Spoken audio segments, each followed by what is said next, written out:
I've heard tell of the raven and the moon. The raven, she is bold and stubborn as a woman ought to be.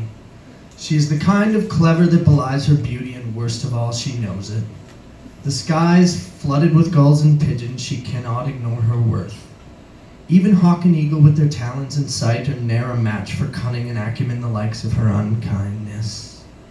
She stalks and confiscates by day, but she had always lived by night. Her black a camouflage among an extension of the night sky.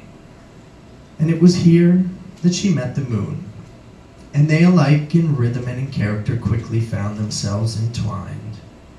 But the raven, so proud, did not appreciate the way her moon pulled the tide, brought with it a warmth that carried in moths and other such delicacies that float upon the night.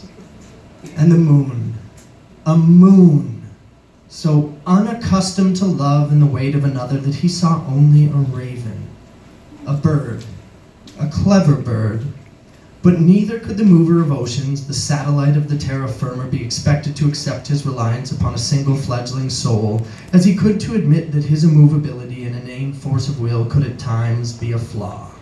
So each, with their obdurate pride and elegant recklessness, allowed the other to leave. Back amongst the day, the raven saw the hawk. She saw his prey. She saw his moves 10 steps ahead of he, for she a clever one. But without the night's endowment, she had neither the strength nor the ability to intercept his meals. So she simply sat, watching and scoffing as hawk and eagle gorged upon fish that surely to have been hers.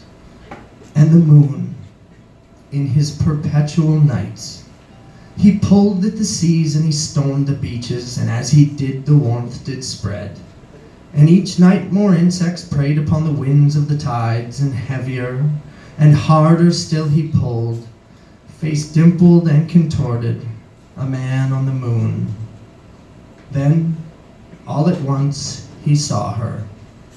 Across the lands, amid the daylight, trying to bring some shadow of light to the day to soften the harsh reality of light. And she, growing lean on the struggles of daily commerce, felt a tired and secret longing for her moon. And so he sent his whistle upon his winds as she echoed her call into the ethers. It's funny how it is, the way distance distorts time and love defies reason. And so it was then that her echo reached the moon the very moment a whistling wind ruffled feathers.